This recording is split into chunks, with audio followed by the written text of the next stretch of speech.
Boston University defines arts-based learning as the purposeful use of artistic skills, processes, and experiences as educational tools to foster learning in non-artistic domains.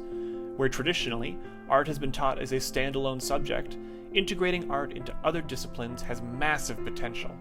Using origami to teach math or acting out the life cycle of a plant are great examples of this theory in action. The question of why we haven't integrated art with more subjects is best answered through an examination of how far we've traveled through the educational moments to where arts-based learning is today. Standardized education has a faint history in arts-based learning. It focuses on episteme knowledge, cause-effect events, know-how, and practice skills. Despite this, traces of arts-based learning are found throughout history. Ancient vases and stained glass windows teach visual histories, plays and poems engaging auditory and gestural learners. Art education began in Canada in the mid-1600s outside of a standardized system, skills being transferred to students through apprenticeships. The primary focus of schooling was on ensuring learners could perform skills necessary in factories. Not too long after this, schools focusing on applied arts and technologies appeared.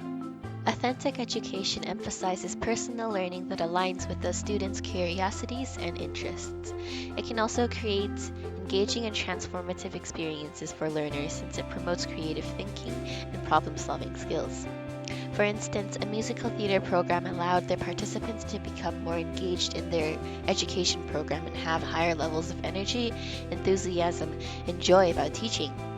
By incorporating authentic art education, students can develop resiliency, self-confidence, and improved communication while being able to create art based on their personal interests.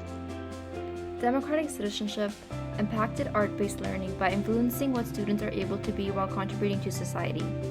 This moment uses a design thinking process similar to the approaches implemented by art-based learning, where students are able to design, develop, and implement projects using cooperative problem-solving methodologies. This encourages students to use critical pedagogy when learning through arts. For example, implementing art-based learning in a classroom can improve students' metacognition, encouraging students to be aware of what influences their thinking, and they can develop problem-solving strategies to problems relating to artistic rudiments. SSC promotes process-focused thinking instead of a product-focused one.